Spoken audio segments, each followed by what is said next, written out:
All right, so we have our agenda today, and what we're going to do is look at student work first, and we're using the Save the Last Word protocol. Just remembering that Save the Last Word is the presenting teacher doesn't say anything about the work until everybody else has had a chance to look at the work. Okay. So I can go first. This is my work. This was an open response question.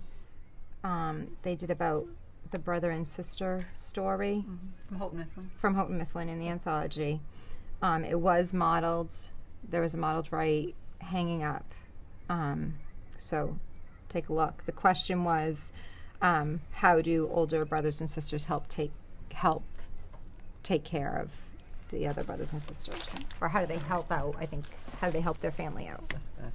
If you have a baby sister or brother, the older brother or sister has to take care of the baby if it is crying. Maybe it is tired. You can help if you sing a lullaby, or if your baby brother or sister is yelling, maybe it is hungry. Well, obviously there's not 3 pieces of evidence there. He went off, he got one, and then he went off to explain. And if I remember correctly, I don't believe any of those details are in the story. So he's pulling some information from another source, probably his own life, what he thinks. Instead of going back into the text. Now this was approximately when? Today. Today. Okay, so he should have at this point, because I know I've seen you teach, lots of modeling. So this person obviously needs. We need to, some more specific direction. Okay. And I don't know. I guess I would. Would you partner him up with someone who is doing really well and saying, who could, one of his peers, and they can actually say, "Where did you find this?" And I didn't remember seeing that. I also remember you did a modeling lesson specifically when I came back on firefighting, and we did your T-chart, and you talked about how they listed things, and there were things that they knew, not so there was no, and they had to write down here whether there was evidence in the story or not evidence in the story. So I know that you have modeled that. Yes. So that's Yes, I actually had them with sticky notes that said things from the story that I said, you can't put that in there because it doesn't say it. You just know has to it. be proven. We've been talking about bringing underlining in at our level. I'm thinking for him, underlining might be really, really a valuable tool, because if he's underlining the evidence in the text, He has to find then it. he has to find it, and he has to show me where it came from. So I'm thinking that could be really valuable for him, because I don't know, a partner is a great idea, but for this child, it's Right. not really helpful. Absolutely.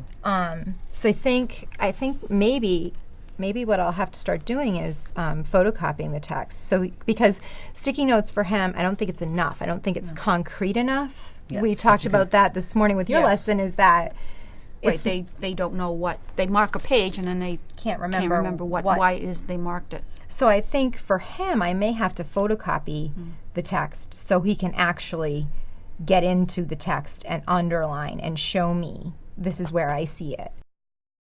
I know there are people in the red area here that are capable of moving up. I mean, some of them are right on the edge there. So I need to come up with some things or find some areas where I could help them improve and to be able to answer those questions so that they can move up to the middle of the chart.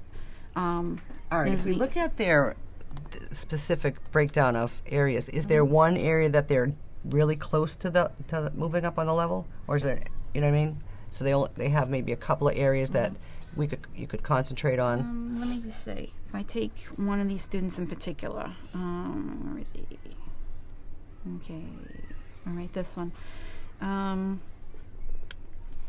His lowest is understanding informational and expository text. Okay. Well, we saw you addressing that by doing more informational and expository text and trying to bring that in. And it was funny, he was one of the ones that had his hand up all the time for the information and to answer questions.